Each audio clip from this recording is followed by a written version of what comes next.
Tiempo de entrevistas con Ernesto Lucero. La Coalición Internacional Interdisciplinaria de Juristas para la Paz y la Democracia realizó un informe sobre la situación de los derechos humanos en Venezuela. Esto fue en el mes de noviembre de 2019.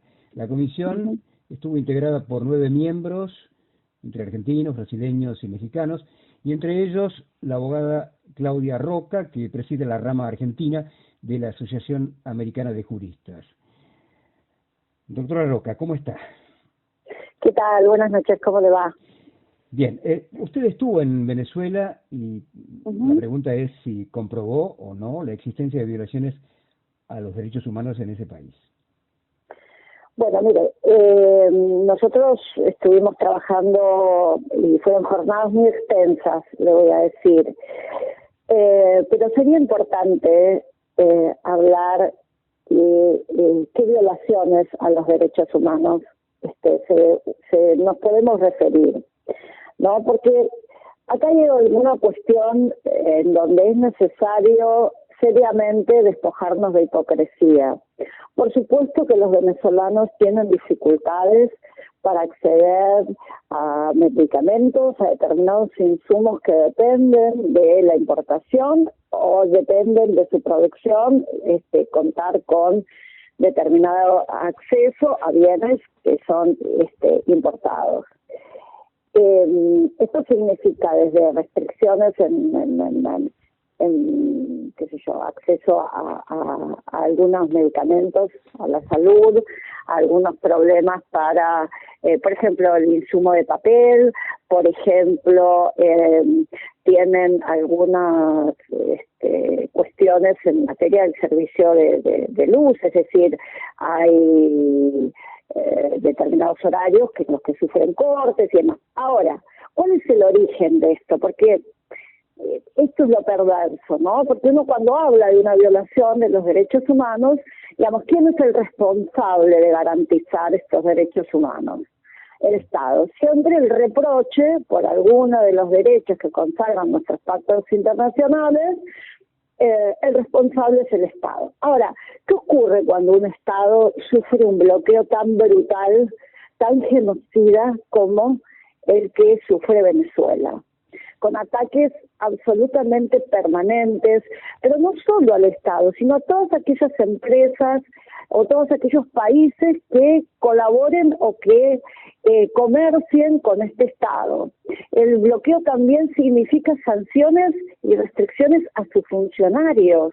Entonces, esto es peor que un sitio medieval. Y entonces uno se pregunta, ¿quién es el responsable de esos problemas en su vida diaria que tienen los venezolanos? Permítame que ¿Es realmente reprochable al Estado venezolano o es en realidad responsabilidad de un país y sus países y los países acólitos que están llevando adelante un bloqueo tan brutal, tan inhumano, que está provocando esta imposibilidad del Estado para responder a todas las necesidades? Doctora Roca, esta es una primera cuestión. Pero permítame, por favor, que le interrumpa un segundo.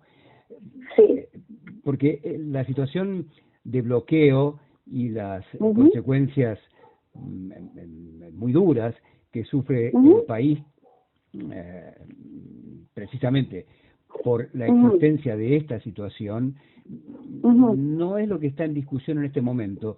Por lo menos no está puesto en duda por el informe realizado por la votación que realizó la República Argentina ante el Consejo de Derechos Humanos de la ONU. Ahí se reconoce la existencia del bloqueo y también se dice claramente que la Argentina se opone absolutamente a esto. Pero lo que yo quiero preguntarle es si usted vio con sus propios ojos, porque estuvo ahí, me gustaría que me cuente qué es lo que usted vio respecto a esto que, por ejemplo, se dice en un portal de la ONU. Nosotros estamos viendo que la Misión Internacional Independiente de las Naciones Unidas, que de determinación de los hechos sobre Venezuela, reportó que tanto el gobierno como los agentes estatales y los grupos que trabajaban con ellos han cometido violaciones flagrantes a los derechos humanos. dice este informe de la misión que el Estado venezolano debe exigir cuentas a las personas responsables de las, escuche bien, de las ejecuciones extrajudiciales, desapariciones forzadas, detenciones arbitrarias y torturas, e impedir que se produzcan nuevos actos. Y habla de posibles crímenes de lesa humanidad. Lo que yo quiero preguntarle es si usted vio que se daba toda esta situación descripta aquí en este informe de este portal de la ONU. No, por supuesto que no. No, de ninguna manera. Nosotros estuvimos, por supuesto que no fuimos a determinadas regiones del interior, porque bueno, el tiempo y la disponibilidad no dio para eso, pero digamos, estuvimos en Caracas y en todas las, y en la región, en todo lo que le llaman la región, la Gran Caracas, ¿no?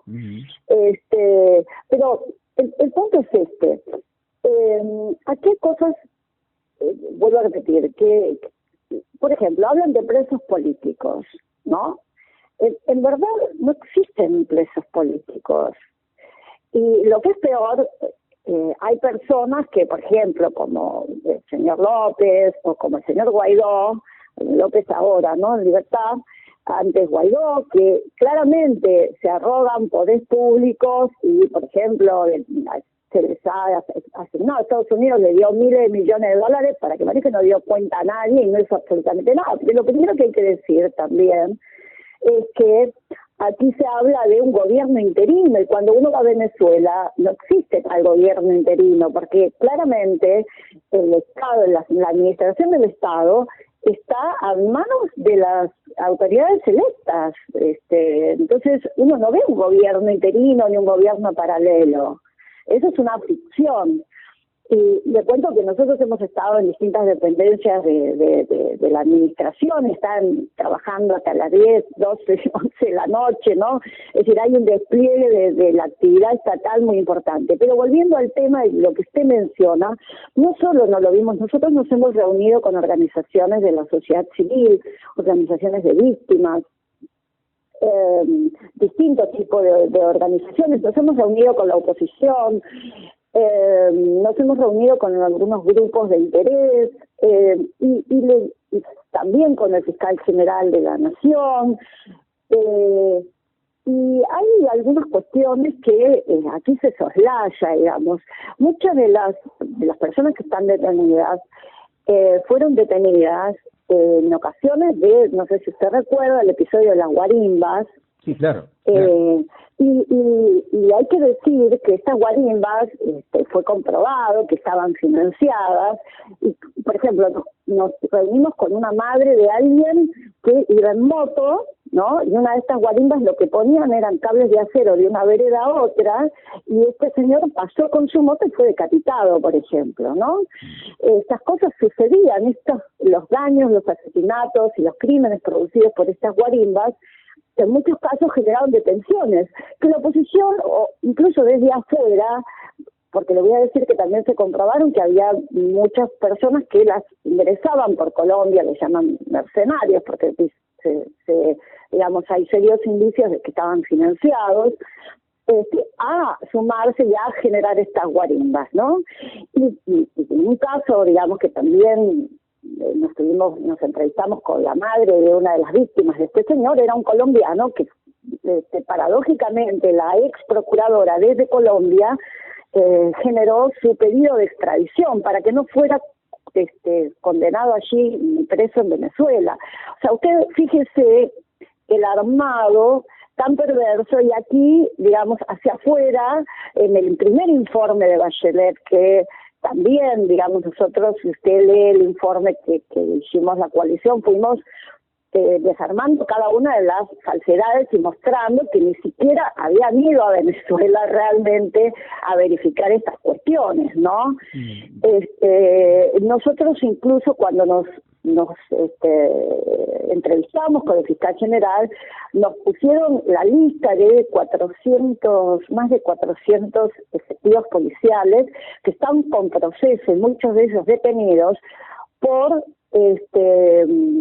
fuerzas sobre todo policiales, por exceso o por apremios, justamente en el marco de esta de la resistencia o el desarme a estas guarimbas, con lo cual no es cierto que el Estado no esté castigando aquel accionar ilegal o o en exceso o en violación de las debidas normas de tratamiento de este tipo de situaciones de grandes manifestaciones, aunque fueran violentas. O sea, doctora, lo que quiero explicar con esto es que no es cierto que hay una acción de un Estado que usa la fuerza de seguridad para reprimir ilegalmente, para este tipo de...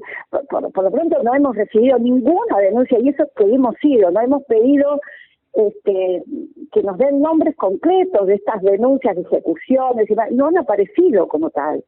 ¿Me comprende? Sí, lo que yo quiero preguntarle es si tomó contacto con dirigentes de la oposición política en Venezuela, si pudo usted y el resto de los miembros de esta coalición, que reiteramos, si no estoy mal informado, estuvo constituida por 9 juristas de distintos lugares de nuestra región.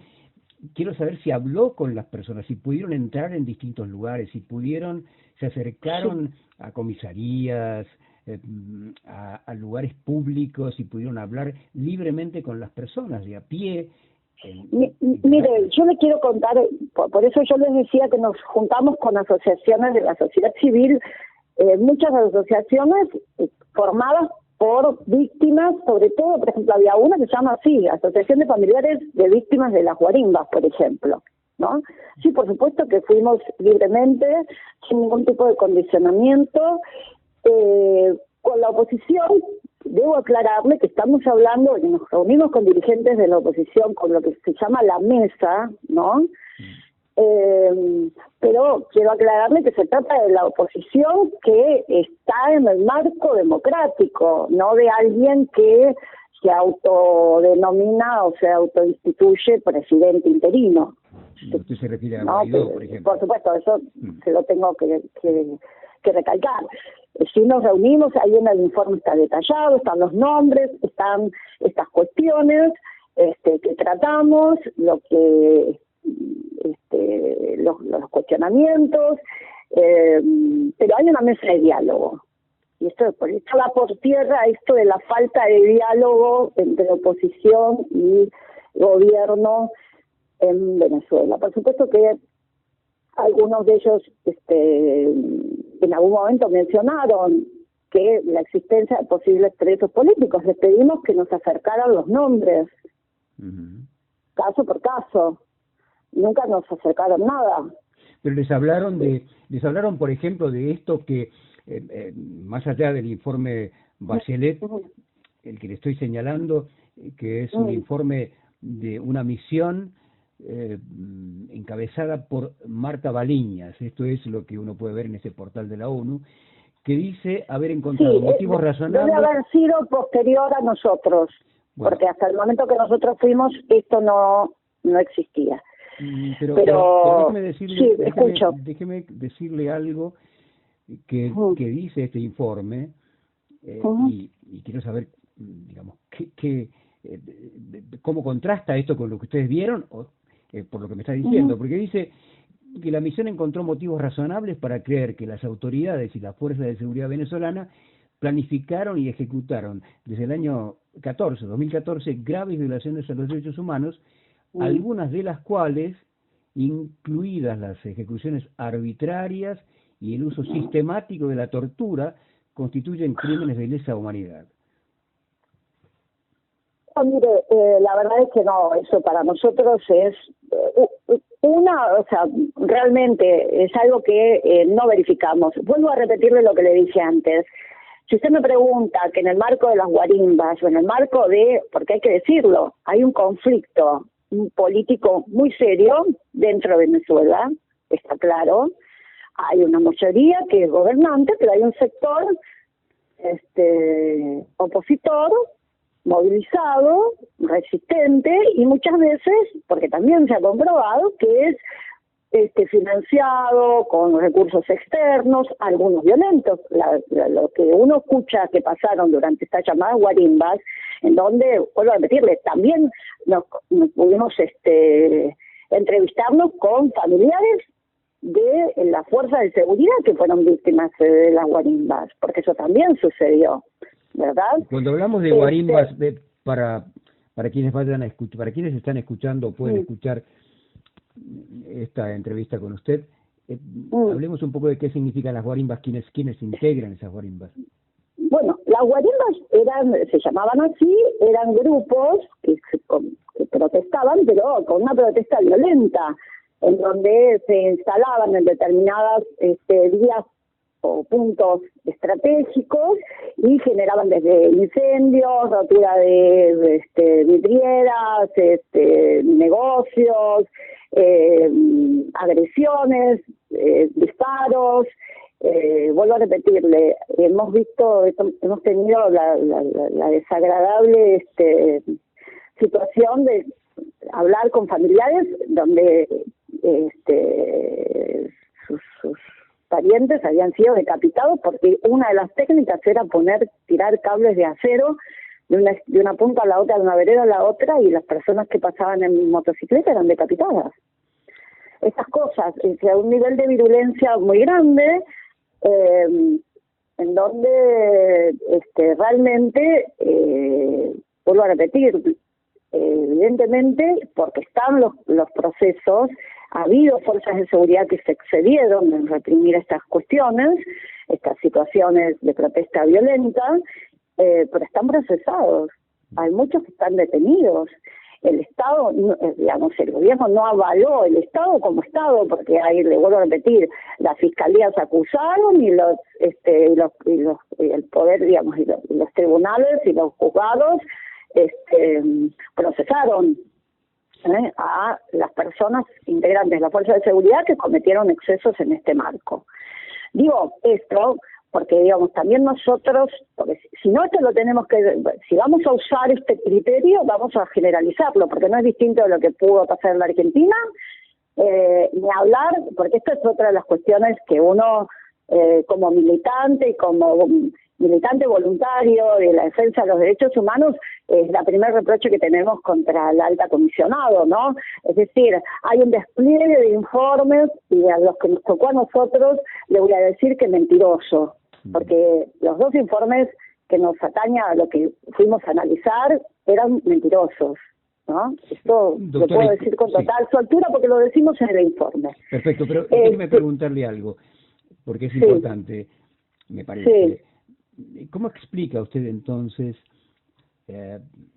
semejante contraste entre lo que ustedes pudieron observar y lo que está plasmado en el informe de esta coalición y el informe Bachelet, cuya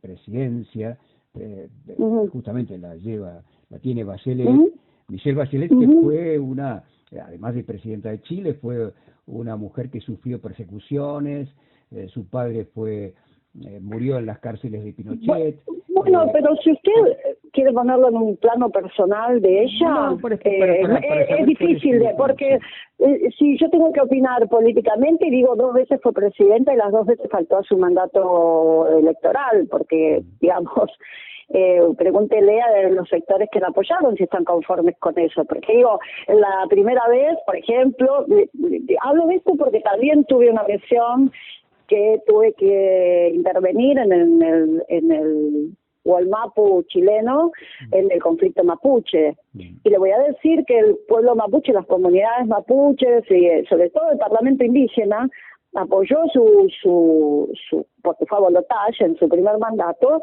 con determinados acuerdos de reconocimientos que tampoco se cumplieron. Nosotros tuvimos que ir, yo personalmente tuve que ir a la 9ª región, estaban en huelga de hambre, tuve que ver las situaciones en las que estaban los mapuches, la persecución, la represión, eso sí era brutal, Yo visité las cárceles, yo vi cómo estaban tuve que ir a ver a la Chepa, fui a ver a las comunidades, como eran rotas sus casas, golpeados, dejados delante de los niños. Todo eso sucedía bajo el gobierno de Bachelet en Chile. Y también tenemos un informe de eso.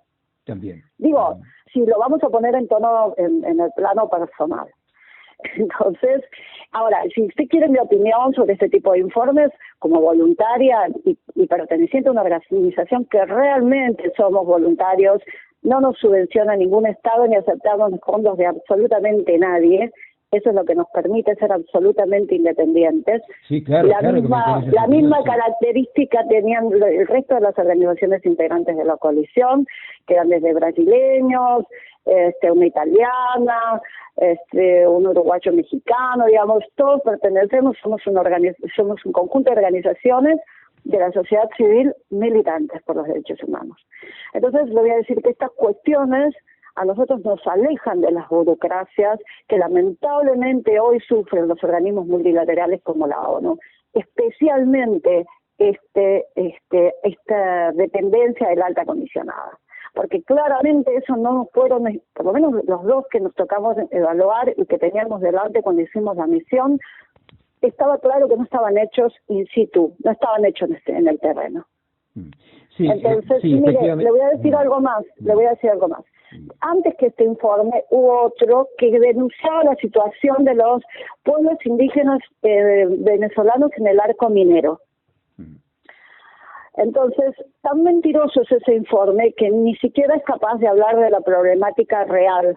El arco minero venezolano limita también con Guyanas, que es donde se instalaron las mafias, porque el chavismo lo que hizo fue prohibir determinado tipo de explotación y se los dejó a los pequeños, digamos, artesanos en mina y protegiendo también el derecho de consulta a los pueblos originarios.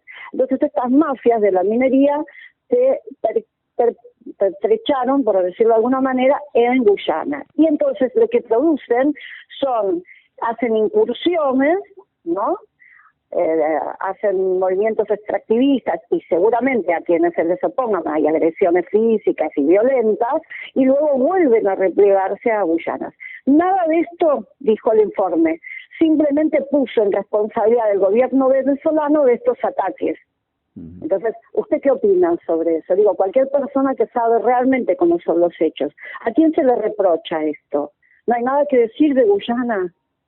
¿Me comprende? Sí, entonces entiendo, lo que pero estaba uno pensando ve... en algo. Perdóneme. Estaba pensando, cuando usted hablaba de este informe mentiroso de Bachelet, supongo que también esa calificación alcanza a este otro informe de la misión de Naciones Unidas, que vale la pena decir que no entraron a Venezuela y que llegan a las conclusiones que le mencioné antes por entrevistas hechas a venezolanos que están fuera del país, en el exterior, y algunas comunicaciones telefónicas, dice. Pero además están los informes de Amnesty International y de Human Rights Watch, que también son condenatorios de la situación de Venezuela por la violación de los derechos humanos. Entonces, hay muchos informes que coinciden. Usted está hablando de Amnesty y de Human Rights Watch, sí, que todo el mundo sabe que quién lo financian. Dígame. Bueno, claro. A ver, vamos a ser sinceros. Todo el mundo sabe los intereses estratégicos que tiene Estados Unidos sobre los recursos naturales venezolanos, empezando por el petróleo y siguiendo por la minería, que hoy cobra nueva relevancia, sobre todo porque tienen la mayor reserva certificada en oro de América, Venezuela, en su arco minero. En un momento histórico donde pareciera que China o Rusia pudieran volver al patrón oro, ¿verdad? Bueno, no seamos inocentes, digamos, porque hasta nuestro mismo canciller ha dicho que las presiones en el marco de las elecciones de Estados Unidos para sancionar a Venezuela son enormes y se han incentivado. Digo, para ser honestos, ¿no? Porque si no, realmente me parece que le faltamos el respeto al resto de la ciudadanía. Digamos, esto tiene que ver con un ataque permanente y certero, y la verdad es que determinadas circunstancias sociales, sociopolíticas y económicas no surgen de probeta, no son aisladas, ¿no? Entonces, seguramente hay errores y hay excesos en algún tipo de medidas que puedan tomar, por ejemplo, el gobierno venezolano. Pero también hay que entender que las circunstancias en las que los colocan son realmente tremendamente críticas.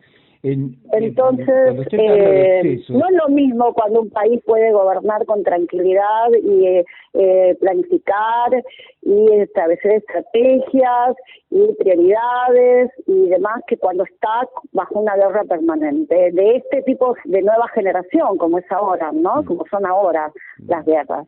Sí, disculpe. No, digo que cuando usted menciona los excesos, tal vez abre la puerta para que alguien pueda decir, bueno, efectivamente, efectivamente hay una serie de circunstancias que podían explicar la existencia de esos excesos que, por ejemplo, en la mirada de el ex vicecanciller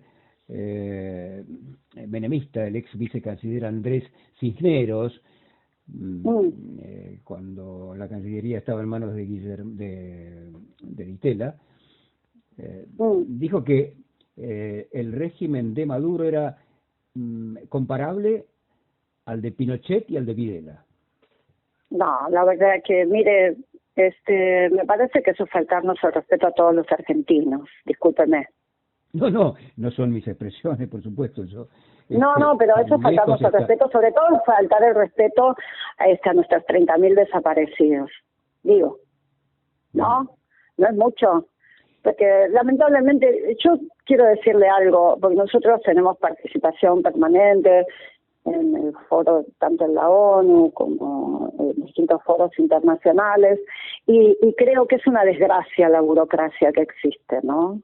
Realmente, porque estos organismos multilaterales nacieron con objetivos tan claros de proveer al desarrollo, a las condiciones en condiciones de igualdad, en condiciones sobre todo la igualdad concebida en igualdad de oportunidades, para fortalecer determinadas vinculaciones contributivas, sobre todo para asegurar el respeto a principios como el de no injerencia, y además promover, por supuesto, que los pactos internacionales de derechos humanos, que en definitiva tienen que ver con el desarrollo sustentable de todos nuestros pueblos, ¿no? Y se han convertido en empleados de los poderes económicos del momento, lamentablemente, ¿no? Es muy triste, pero es así. Y digo, pues no se trata solo de quejarnos cuando los argentinos, ¿no? O los funcionarios argentinos, cuando la resolución es en contra nuestro, ¿no? Se trata de entender que hay una misión que cumplir, que debe ser técnica y que debe ser absolutamente respetuosa de la escala de principios y valores con los que se debe cumplir esta misión. Y digo, si no nos explican algunas cuestiones que nos pasan como humanidad, ¿verdad? ¿No es cierto que no? Digo, porque que los palestinos estén como estén y no le merezca nada, ningún pronunciamiento a la alta comisionada, que en Haití estén sufriendo la catástrofe humanitaria desde hace años, por responsabilidad también de la MINUSTA, en donde muchísimos países están participando, y no le merece ningún comentario a la alta comisionada, ni siquiera su propio país no le merece ningún comentario a la alta comisionada.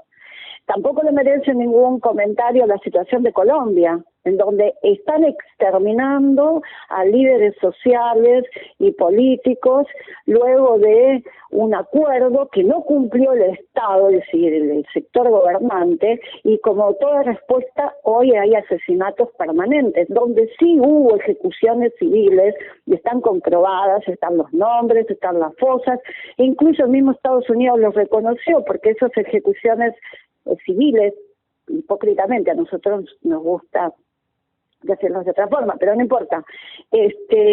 Falsos positivos decían, cuando se trataba de ejecuciones civiles. Tampoco le merecen ninguna.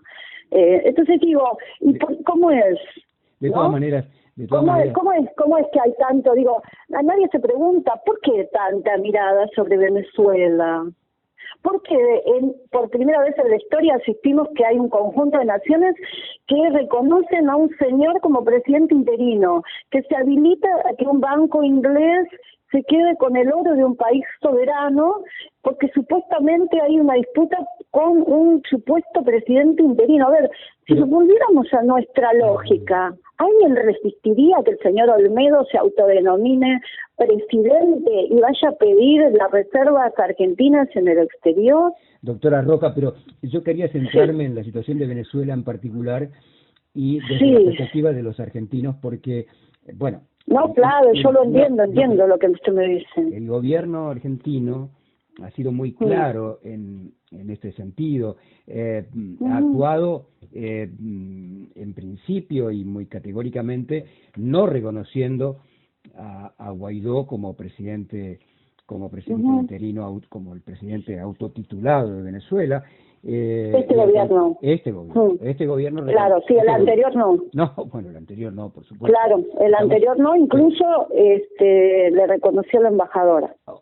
Exactamente, pero por eso quería centrarme en la situación de Venezuela en particular en la perspectiva que se tiene desde Argentina. Compréndame usted, permítame usted que yo le esté manifestando cuáles son las expresiones de aquellos que consideran que en Venezuela se violan los derechos humanos y se cometen crímenes posibles crímenes de lesa humanidad, como dice este informe de Naciones Unidas que le mencioné, como dice Andrés Cisneros, como dice Amnesty International, como dice Human Rights Watch, porque en definitiva lo importante es que usted pueda responder, y lo ha hecho hasta este momento, claro, en el curso de esta entrevista, con mucha claridad. Pero bueno, había que mencionar la existencia de estos... No, claro, porque cuando yo digo que por qué se pone tanto interés en tantas de los organismos multilaterales, en este caso el Alta Comisionada de la ONU, o de otros organismos como, bueno, todo el mundo sabe quién es Human Rights Watch, ¿no? De hecho, hay una vieja cuestión, no sé si usted se acuerda, no me recuerdo el nombre exactamente de que era en ese momento quien presidía, que fue expulsado por Chávez, porque todo el mundo sabía que lo financiaba Estados Unidos, digamos, ¿no? Digo, porque también hay que decirlo, hay organizaciones que son grandes negocios, ¿no? A mí me tocó en su momento ir a ver a un detenido mapuche en Chile, bajo el gobierno de Bachelet, en donde hacía un año que estaba detenido, no tenía ni siquiera, para decirlo en términos comunes, no estaba ni siquiera encausado, ¿se entiende? Sí, sí. Y a la persona sobre la cual habían basado su detención era una declaración de alguien que también estaba preso y fue obtenida bajo tortura. Todo eso sucedió en el gobierno de Bachelet. Pero no nos vayamos de Venezuela. No, pero le quiero comentar esto para que usted me entienda. Cuando yo lo fui a ver, él me recibió porque no quería recibir más a nadie y me dijo una frase que no me voy a olvidar nunca en mi vida. Y me dijo, ¿sabe qué pasa, doctora?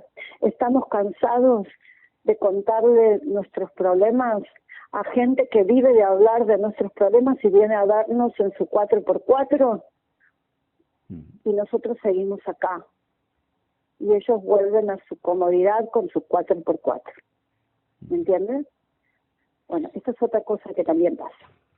Entonces, nada, lo que quiero explicar, porque, vuelvo a repetirle, yo vivo de mi trabajo y con mucho esfuerzo, y esto lo hacemos con mucha convicción. Y a veces nos ofusca un poco tanta hipocresía y encima reconocida como si fueran verdades irrefutables, cuando en realidad simplemente responden a quienes les pagan los sueldos o a una burocracia que funciona de hacer determinadas declaraciones y estudios y nada cambia, y nada mejoran.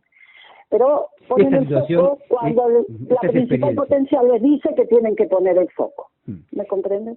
Para cerrar, doctora, porque se nos ha ido un poco el tiempo que pensábamos. Sí, me imagino.